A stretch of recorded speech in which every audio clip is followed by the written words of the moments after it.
Hey guys, and welcome to another episode of Monday Madness. Now today's a really cool episode. I've got my mate, the man, the legend, Ian Birtles-Crute on with me. So here's my first visit to the show ever. And what he's here to talk about is about mortgages in this COVID-19 crisis that we're having at the moment. So how you going? Yeah, good, Scotty. How's yourself, mate? Keeping out of trouble? We're doing pretty well, trying to stay out of trouble. It's Trying to. always a challenge. Yeah, it is. It is. We're trying to keep as busy as possible, but obviously, I've had a few people ring me up about mortgages and stuff, and I'm not the expert on that. I'm the kind of the real estate expert. So, Yep, we thought yep. get you on and ask a few questions and kind of get your take on things. Yeah, absolutely, mate. Happy to. Yeah, perfect. So, how are you finding it at the moment? Mate, it's a very low interest rate environment, which Yep. means that there's an awful lot of money around. On the flip side of that is that the banks are tighter with what they're actually willing to lend to.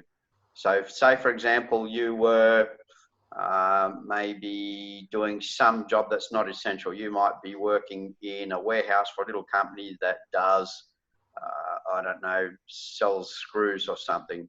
The chances are that that business is going to be shut down.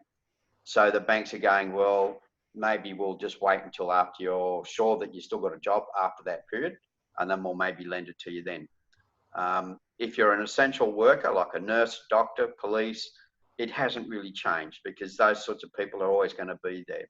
You know, fireys, they're always going to be employed. There's never going to be any doubt about it. Council workers, all this work still needs to be done. All this essential work still has to be done.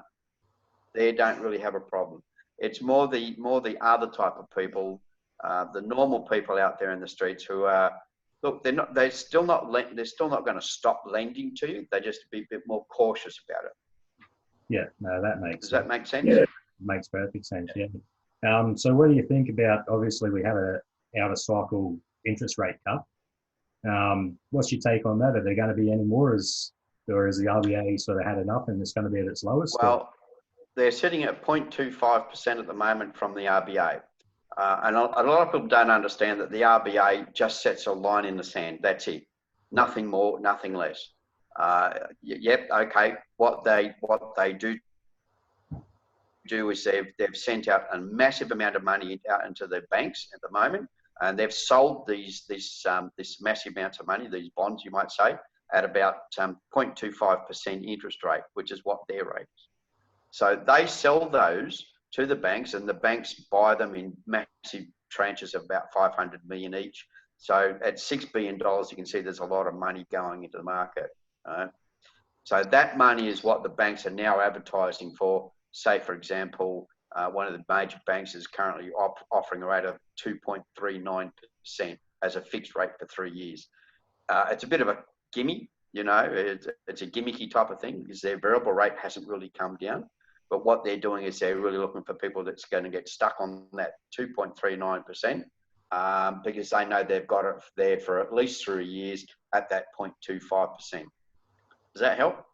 It does. So what do you think the next move on interest rates is going to be? I can't see it going much lower. I really can't. In this environment, they're at almost zero. They're not going to go into negative like they have done overseas because seriously, we're a big enough country that we can cope with what's going on at the moment. Yeah. There's massive stimulation going out there at the moment into the market. There's massive job losses without a doubt. Last I heard it was they're expecting, well, let me tell you, it was about 1 million. They're expecting it to peak out about 2 million. So that's 20% of the workforce. Yeah. Okay, and you can see why they're very cautious about who they lend it to. Yeah. Definitely. Now, 6 months down the track, all this hopefully has all gone away, and the economy is just going to start to pick up again, and people are going to go back into their jobs, and you know, life goes on. And there's the thing: it will end at some stage, and life will go on. It always does, and it always will. Yeah, yeah. So what are you seeing at the moment in terms of like people that have a pre-approval on their finance? Is there anything going on with them, or is it just business as usual for them? Or Yeah, it is pretty much. They're just going to make sure again that they contact the client, and they're just going to say, okay, what are the chances of you being sacked? Okay, I'm a firey. Well, none. And they'll go through. Again, it's going to be people who do have essential jobs are really not going to be affected by this. It's just the ordinary Australians who don't have essential jobs that they're going to ask questions of further. Yeah. Okay. Now, let's go a bit further than that. Let's say, okay, we've got approved and we've actually settled on the loan. And then lo and behold, 2 months later, oh my God, the COVID's gotten worse. I've lost my job because the business is shut down. What am I going to do? Well, what the banks have done, and they've always had this sort of facility in place, by the way, it's not something that's just come out brand new. They do have pauses on the mortgages. So, for example, you could actually take a 6-month pause on that loan where you're not paying anything to it. Now, that's really misleading about what it really is, because the interest that you're paying on the mortgage doesn't stop. It actually capitalizes into the loan. So let's just say your loan was $200,000. You've gone into a 6-month pause. After that 6-month pause, the bank says, okay, you need to start paying it again. And instead of being $200,000, it's $210,000. So whilst you may have had a holiday of paying off that debt, the bank has not taken a holiday on the money that you owe them. Why would they? Right? Yep. So, like for most people, look, over a 30-year loan, it's not a good thing. Let's be pretty blunt about it. Yeah. But it's the difference between losing your house or maybe paying a bit more, paying for it over a longer period of time. I know what I'd do. I would keep the house and have a longer paying period. Yeah, definitely. Yeah. I think but it's not free money, mate. I know there's a lot of media out there saying, oh, it's free money, it's free money. It's not. Nothing in this life is free, is it? No, it's not. And mate, these banks are multi-billion-dollar companies. They're not going to give you anything for free. Yeah, I know, yeah. So out of all the banks you deal with, because you deal with a lot of banks, what are the best ones at the moment to deal with? Is there a certain bank you'd rather go use, or? Well, it depends on the client, like what their circumstances are dictates which bank you go to. Yeah. I have to say, though, there are a few banks at the moment that I just would not touch because their time frames are just outrageous. There's 2 of the majors that I know at the moment that are in having struggles because they've sent their how would you say this, their credit assessing overseas to save money, right? Okay. Now, one of them is in India. India's just shut down for 1.3 billion people for 3 weeks. So their time frame has gone from whatever it was, and it's now up to 21 days before they even pick up a file. Yeah, well, that seems like so, doesn't it? Yeah. And there's another one that's doing all their stuff through Indonesia. Bang, guess what? Same thing. Yeah. And unfortunately, this is what the price you pay is when you're offshoring all this stuff. Somewhere along the line, there's going to be a payback. Well, this is it, unfortunately. I do prefer to deal with people who I can ring up and have a talk to rather than somebody who I've never met, what have you, and they're in India or Indonesia doing it cheap for the bank. Yeah, perfect. Yeah. So our industries kind of coexist together, right? So my opinion is there's a lot more buyers out there right now because buyers are being pre-approved.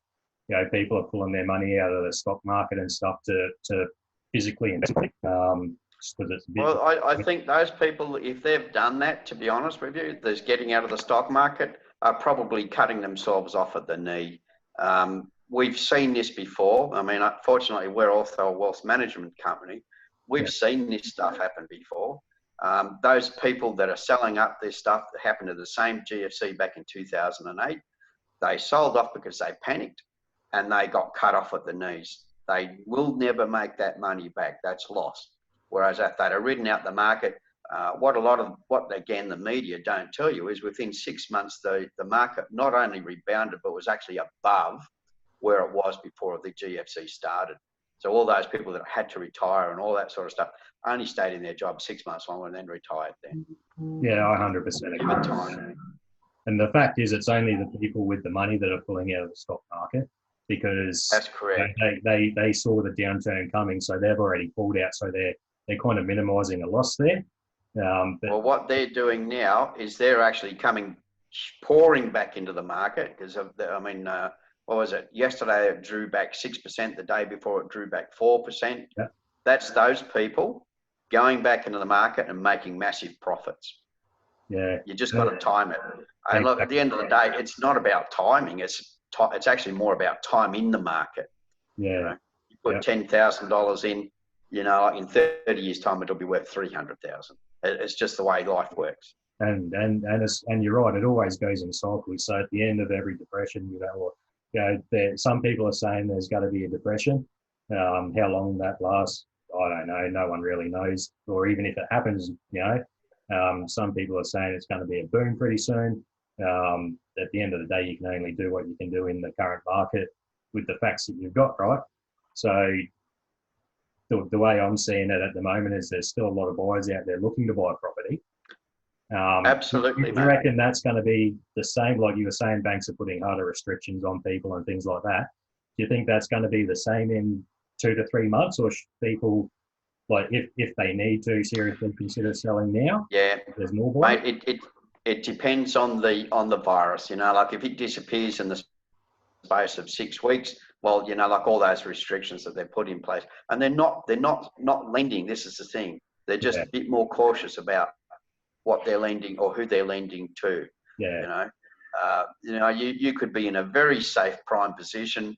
An office secretary, you can work from home if that's what it comes down to, because everything's digital these days. Yeah. You're still going to get paid. You're still going to have a job. They're not the ones that are going to be worried about it. It's those incidental ones where you don't have that sort of security where you can work from home. Yeah, exactly. I agree, and I'm in that boat now, so I'm kind of working from home.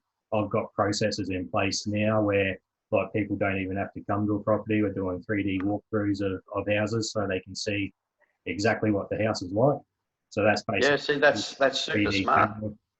Camera, scans the whole lot. We can do offers digitally, online. So we're really trying to minimise that, and a lot of people can, and I guess your industry can as well. But it's getting people to that point, obviously. Yeah, exactly. I mean, at the moment, I'm in total self-isolation for the next 2 weeks. Yeah. But I'm able to conduct business still from home. I'm able to talk to people exactly like you are now. Yeah. I'm able to verify who you are, with a few other bits and pieces to it. But we can still do business. It doesn't. It hasn't really had a massive impact on that side of it. So people can just have a little bit of faith in that. Yeah. Business is still being done. Homes are still going to be sold. Homes are going to be bought. Homes are going to be sold. Yeah, that's the nature of the business. Exactly. Okay, I think it may slow down a little bit, but like everything, it's like a dam. If it keep on holding up, it'll eventually burst. Yeah, exactly.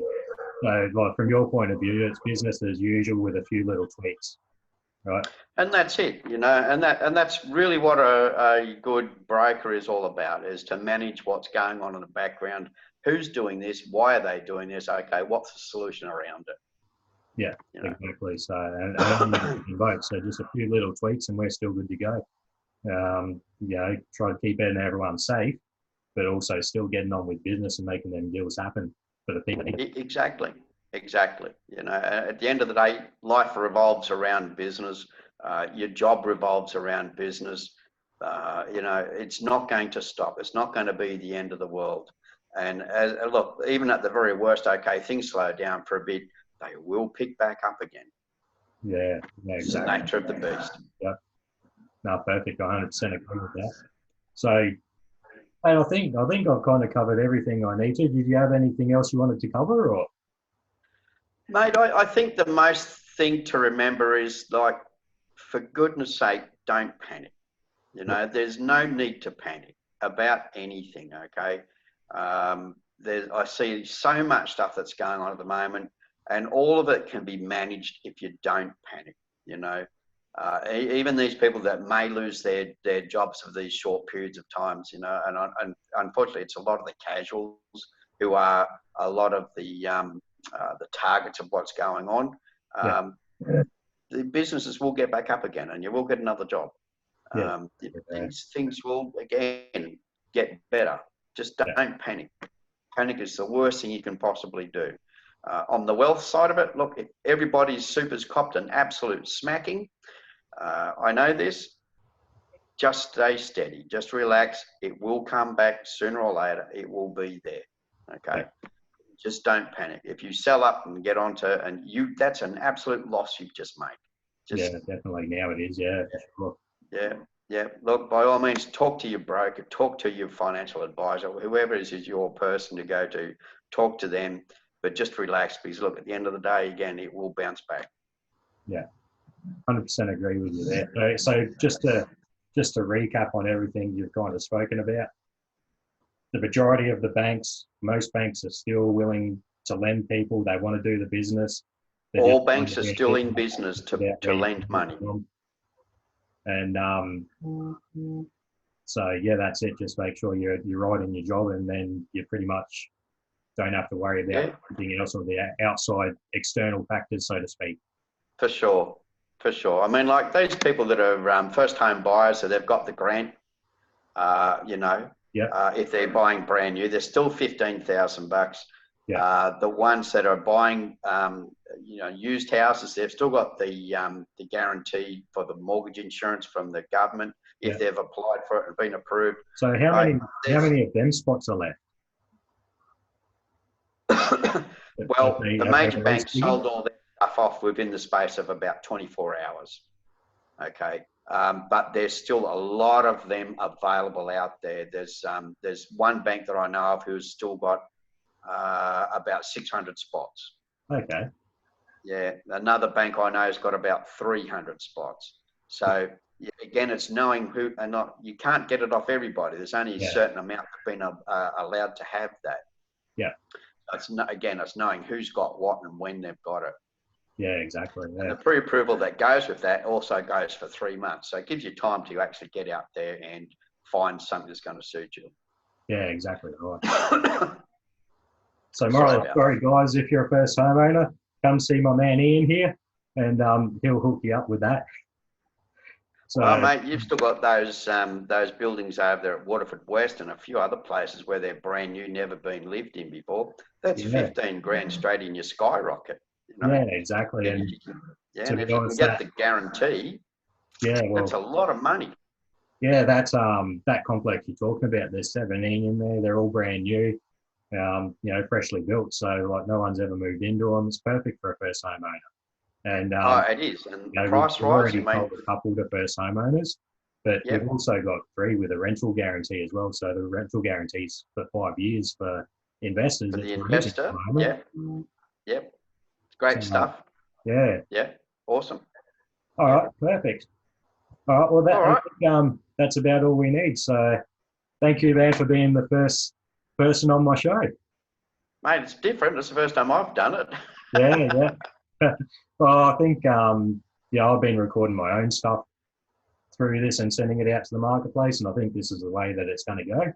And at the end of the day, like once humans are used to something, I think that's the way they're going to want to do it in the future as well. So I see this as being more the future than the old method was.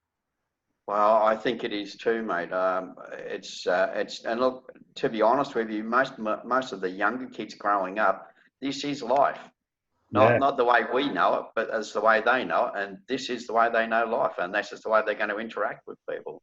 We just have to adapt. Yeah, exactly. You don't adapt, you perish, right? So that's it. You got to keep evolving with the times. Well, you do, mate. Otherwise you end up being an old fogey, and like I'm close enough to being that already, and I don't really want to go down too far down there. Never, man, never. Yeah. All right. Anyway, well, thank you very much for your time. And thanks, Scotty. Appreciate your offer. No, it's my pleasure. It was beautiful, perfect having you on the show. So if you guys have any questions about this, just PM me. If you want Ian's details, let me know that. I'll shoot them through to you. Not a problem. But yeah, PM me or write it in the comments section, and so that's it for today. Thanks, guys. Thanks, Scotty. Talk to you soon. See ya.